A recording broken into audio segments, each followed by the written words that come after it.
What up, y'all? It's BK back with the high notes, and y'all know the drill. We back with another fragrance review, and this fragrance will have you gliding and slicing through this heavy, humid, oppressive heat.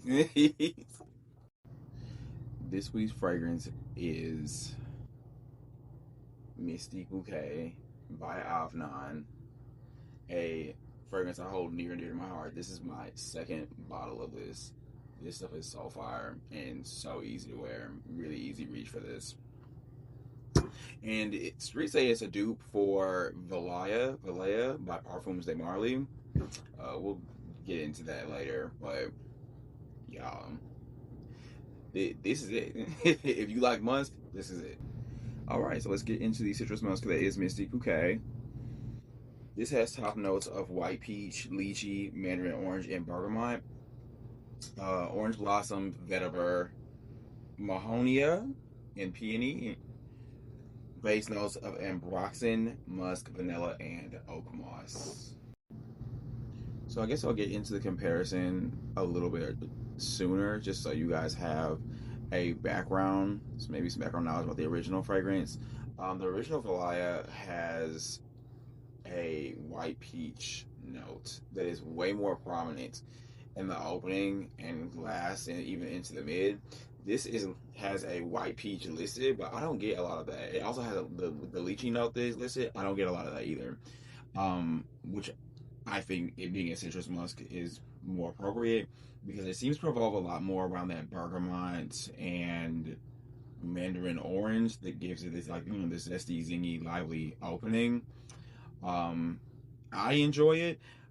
I just don't see, with it being listed, I was expecting the white peach and the lychee, getting too much, get it. Not complaining, but that's just kind of how it works.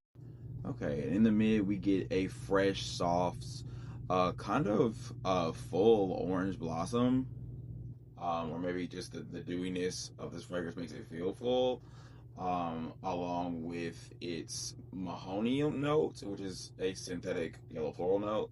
Had to look into that.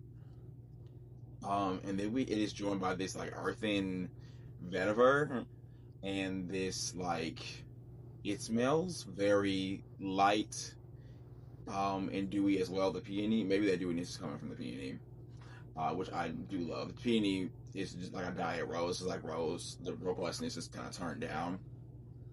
So it feels so light, when wearing it, but there's power here, and it's coming from the base. Okay, so in the base, we have this ambroxan and musk, and the musk is doing a lot of heavy lifting. This ambroxan is doing a lot of the work here. So we have this transparent white musk, and the ambroxan is like pushing it out.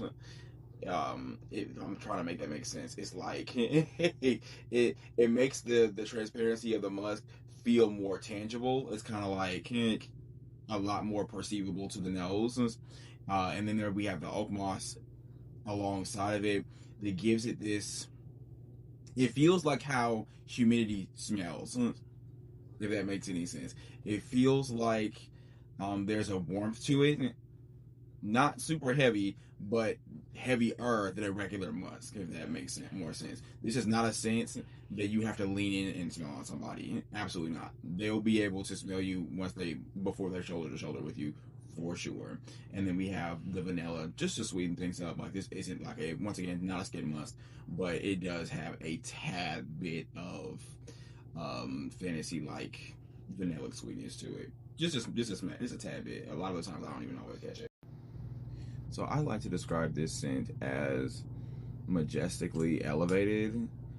This is not a skin musk similar to its suspected originator, that is Valaya. This is a musk that is going to just sing off the skin. This musk has power and oomph to it. Not overpowering, but it absolutely has more of a overt presence rather than most skin musks are just like kind of in the background doing their thing. Like, you smell good, but then you're not really attracting too much attention unless people get really close to you. People will be able to smell this on you before they're shoulder to shoulder with you, for sure. Which I really like about this. I like the duality between, hey, this is still a nice musk, but this got some oomph to it. In some of my last notes on the comparisons, like I said, I can see the essence of where the fragrance came from, but this is a scent all on its own. Like you could own both Mystique, Bouquet, and Valaya, and they would still be completely different fragrances. I've had people, especially women, say that even though this is a unisex scent, that this leans more masculine. And I'm thinking it's because of the citrus. Citruses are often used a lot in masculine fragrances. I think this is dead center. I think anyone can wear this if this type of fragrance profile is your type of thing to wear. But there's nothing in here like the Akigala wood that usually gives Valaya the initial pump and that it has and kind of grounds it with some earthiness. And there's no aldehydes that usually lend to its soapy, ultra cleanliness either.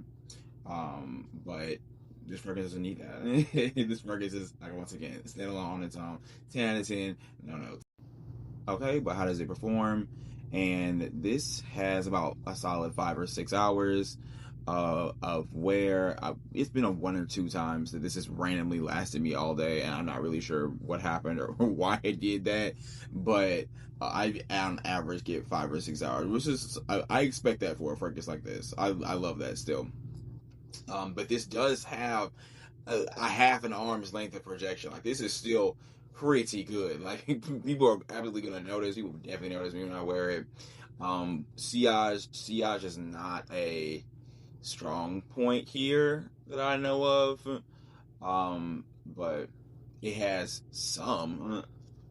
If someone's walking close behind you, but sillage is not its strong suit, but it performs well in other places, so still good. So characters. Who can I see wearing this fragrance?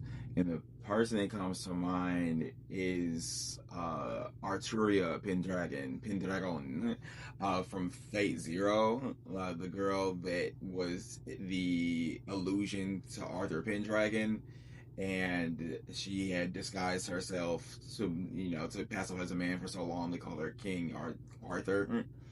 But yes, I mean, chief royalty, so definitely this encapsulates regality and nobility and it's a very quiet strength. The strength is there, it just doesn't have to over announce that it's there. As for our guy, I would say Kuro Yatagami. This is a strict by the book. I say it, I'm gonna do it. If I don't want to do it, I won't be doing it. Type of thing. It's definitely no with a period type of energy. This is very straight and narrow, disciplined character. Yeah, he kind of just gives that presence, once again, without overstating himself.